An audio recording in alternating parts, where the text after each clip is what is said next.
अखबारों ने बड़ा दावा किया है कि रूस के गाइडेड बमों से यूक्रेन की सेना को भारी नुकसान हो रहा है। 500 किलोग्राम के गाइडेड बमों ने यूक्रेन में भारी तबाही मचा दी है। ज़ेलेंस्की 100 घंटे के ऑपरेशन में इस बड़ी लड़ाई को खत्म करने की प्लानिंग बना रहे हैं और इसके लिए यूक्रेन के जनरलों ने काम भी करना शुरू कर दिया है। तो रूस यूक्रेन जंग में अब ऐसे ऐसे हथियारों का इस्तेमाल हो रहा है जिसके बारे में आप सोच भी नहीं सकते हैं। अब नेटो देशों ने यूक्रेन को स्नाइपर टैंक दे दिए हैं। अब सवाल उठता है कि क्या यूक्रेन स्नाइपर टैंक से रूस को हरा पाएगा?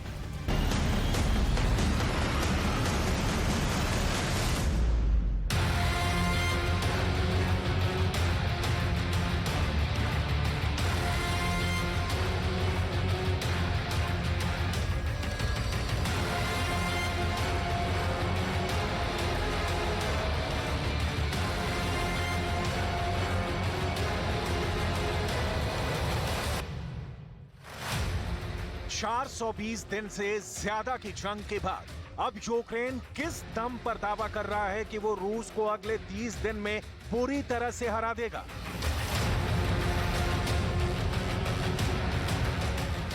यूक्रेन को फ्रांस से मिले AMX-10 टैंक, जिन्हें स्नाइपर टैंक भी कहा जाता है, क्या यूक्रेन के AMX-10 टैंक रूस के भारी टैंकों के सामने टिक पाएंगे?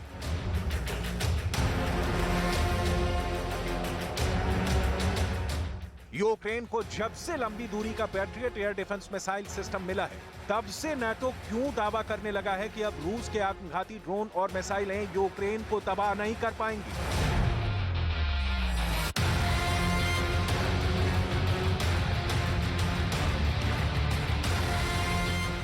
हैरान करने वाली बात तो यह है कि जब रूस पूर्वी यूक्रेन पर अपनी जीत का दावा ठोक रहा है, उस वक्त अचानक यूक्रेन दोबारा से रूस को हराने के दावे करने लगा है। क्या पुतिन की सेना यूक्रेन और नाटो के चक्रव्यूह में फंस चुकी है?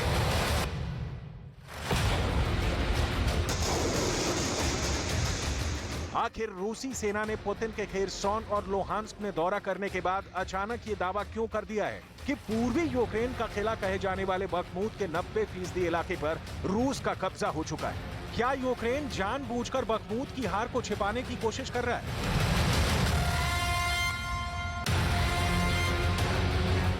14 महीने से दुनिया यूक्रेन की तबाही देख रही है।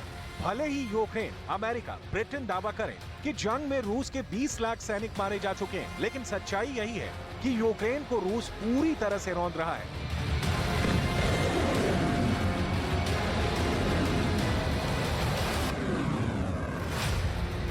$420 दिन से ज्यादा की जंग में रूस ने यूक्रेन के 18% इलाके पर कब्जा कर लिया है।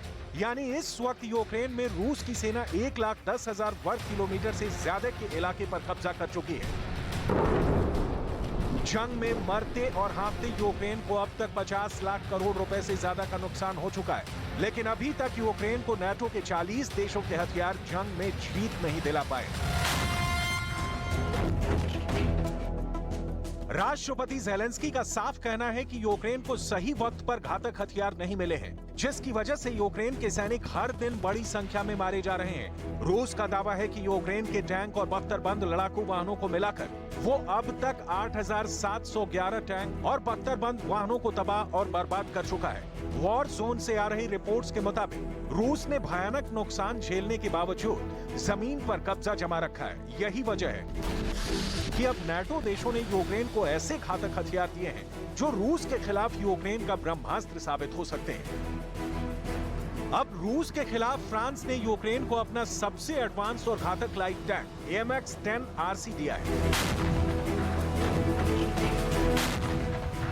जिसे स्नाइपर टैंक भी कहा जाता है। यूक्रेन के रक्षा मंत्री ओलेक्सी रेजनिकोव ने दावा किया है कि फ्रांस के AMX-10 RC लाइट टैंक से रूसी सेना पर जबरदस्त हमला होने जा रहा है।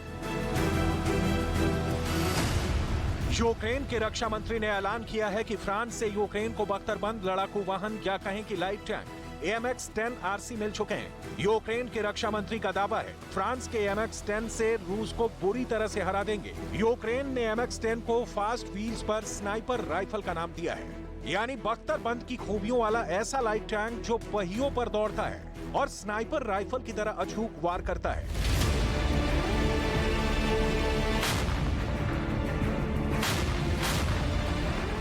भले ही यूक्रेन फ्रांस के MX-10 RC लाइट टैंक को लेकर बड़े दावे करे, लेकिन हकीकत में रूस ने अब तक नाटो के सभी हथियारों को दबा कर डाला है।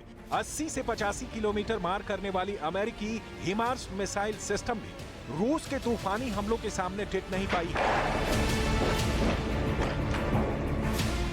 यूक्रेन के 200 हिमार्स मिसाइलों को रूस तबाह करने का दावा कर चुका है। हालांकि अब अमेरिका दावा कर रहा है कि उसका patriot air defence missile system Ukraine को रूस के हमलों से बचा लेगा, लेकिन अभी तक यूक्रेन को मिले पैट्रियट मिसाइल रूस के खिलाफ इस्तेमाल नहीं हुए हैं। हम आपको बताने जा रहे हैं कि रूस किस तरह से नाटो के हथियारों पर भारी साबित हो रहा है, लेकिन उससे पहले ये जान लीजिए कि ज़ेलेंस्की क्यों गुहार लगा रहे हैं कि अगर नाटो ने वक्त पर लंबी रेंज के घातक हथियार सही वक्त पर नहीं दिए तो यूक्रेनी सैनिक जंग के मैदान में बहुत बड़ी संख्या में मारे जाएंगे। Дуже важливо це розуміти щоразу, коли ми чуємо, що обіцяне постачання зброї затримується. Щоразу, коли виникають сумніви щодо типу зброї для України, щодо далекобійності або інших якісних характеристик. Щоразу це означає, що українські воїни віддають своє життя, щоб був цей час. Час, який витрачається, щоб переконати, і щоб все ж таки відбулась поставка необхідної зброї.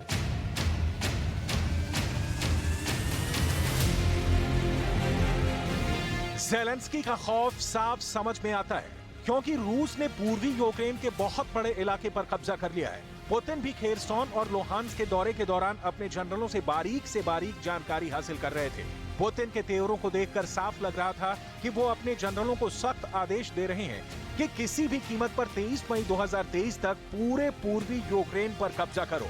अब तक रूस ने Bakhmut, Donbas, Donetsk, Kherson, Kharkiv, Sumi, मिकोलाई, Chernihiv, Zaporizhzhia पर जबरदस्त पकड़ बना ली है। इधर दूसरी तरफ यूक्रेन काउंटर अटैक करने के लिए जबरदस्त हमले की तैयारी में जुटा है। वैसे तो यूक्रेन को 15 अप्रैल से पहले रूस पर घातक हमले करने थे, लेकिन नाटो देशों ने अपने सबसे एडवांस हथियार देने में बहुत देर कर दी है। हालांकि फ्रांस से मिले AMX-10 RC लाइट टैंक के बलबूते यूक्रेन रूस को हरा पाएगा, इसे लेकर शक बना हुआ है। फिलहाल आप भी देख लीजिए, क्योंकि Ukraine AMX-10 RC light tank को लेकर लंबे चौड़े दावे कर रहा है। AMX-10 RC एक फ्रांसीसी बख्तरबंद लड़ाकू वाहन है। AMX-10 RC में लाइट टैंक वाली खूबियां हैं जो युद्ध में दुश्मन पर तेज रफ्तार से डबल वार करती हैं।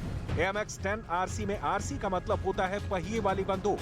यूक्रेन ने AMX-10 RC को फास्ट व्हील्स पर स्नाइपर राइफल का नाम दिया है।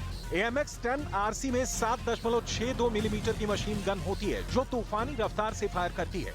AMX-10 RC 38 main gun round होते हैं। इससे 4000 राउंड और 16 स्मोक ग्रेनेड दागे जा सकते हैं। Це задоволення керувати цією штукою. Це питання до Себастьяна Лікарню і взагалі французького народу, їм велика подяка. Ну і президенту Макрону, звісно, теж. От, хороша штука. Ну я маю надію, що морпіхам вона буде до пригоди, до вподоби і допоможе нам звільнити наші. जानकारों के मुताबिक नाटो के हथियार जब रॉकेट लॉन्चर से भारी तबाही मचाई है। बखमूत में तो रूस की TOS-1 थर्मोबैरिक मिसाइलों ने यूक्रेन के सैनिकों को भून कर रख दिया है। हम आपको बताते हैं कि क्यों यूक्रेन और नाटो रूस के TOS रॉकेट से घबराते हैं। जरा देखिए,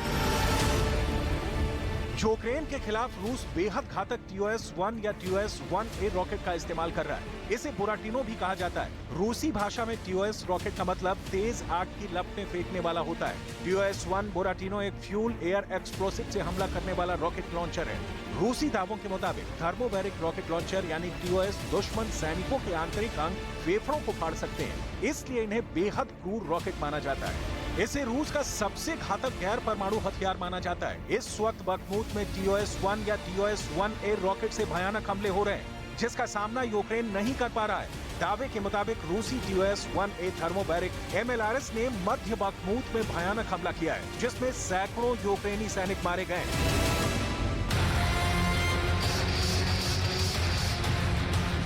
डिफेंस एक्सपर्ट्स के मुताबिक नाटो बेहद चालाकी से यूक्रेन को हथियार दे रहा है। नाटो यूक्रेन को हमला करने वाले हथियार कम और हमले से बचाव करने वाले हथियार ज्यादा दे रहा है।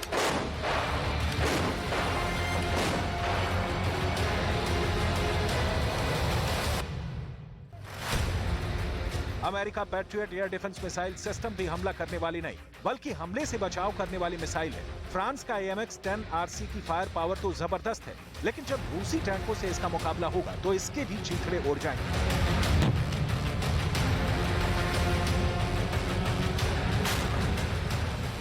अगर AMX-10 RC लड़ाकू बख्तरबंद रूस के TOS-1A की चपेट में आ गया तो इसकी तबाही तय है। जरा देखिए TOS-1A की खौफनाक फायर। रूस का TOS-1 बुराटिनो यूक्रेन और नाटो के लिए काल बन चुका है। TOS-1 या TOS-1A, जिसे बुराटिनो भी कहा जाता है। TOS-1 30 बैरल और TOS-1A में 24 बैरल मल्टीपल रॉकेट लॉन्चर है, जिसमें थर्मोबैरिक वॉरहेड्स होते हैं। TOS बुराटिनो का वजन 43 टन, लंबाई 9.5 मीटर, चौड़ाई 3.6 मीटर और ऊंचाई 2.2 मीटर होती है। इसे ऑपरेट करने के लिए 3 चालक दल की जरूरत पड़ती है। इसमें 220 mm कैलिबर का रॉकेट इस्तेमाल किया जाता है। TOS रॉकेट लॉन्चर 15 सेकंड में 30 राउंड रॉकेट दाग सकता है। इसकी फायरिंग रेंज 3500 मीटर से 6000 मीटर तक होती है। दावों के मुताबिक रूस TOS से ही डोनेट्स्क इलाके के बखमूत शहर पर हमले कर रहा है। ब्रिटिश खुफिया एजेंसी का मानना है कि इन्हीं तरह के हथियारों से रूस ने बखमूत शहर पर कब्जा करने का दावा किया है। इसके अलावा रूसी तोपखाने और हवाई हमलों से बखमूत में यूक्रेनी सेना को बहुत बड़ा नुकसान हुआ है। रूस अच्छी तरह से जानता है कि गर्मियों में यूक्रेन की तरफ से पूर्वी इलाके में रूसी सेना पर बड़ा हमला होगा। इसीलिए यूक्रेन इस वक्त हमला करने के बजाय हमला रोकने की कोशिश में है। वहीं रूस अब तक घातक और लंबी दूरी की 8000 मिसाइलें यूक्रेन के 13 शहरों पर दाग चुका है, जबकि कीव पर रूस ने सबसे ज्यादा आत्मघाती ड्रोन से हमले किए हैं। रूस भी जानता है कि यूक्रेन नाटो के साथ मिलकर हमले की ताक में बैठा हुआ है।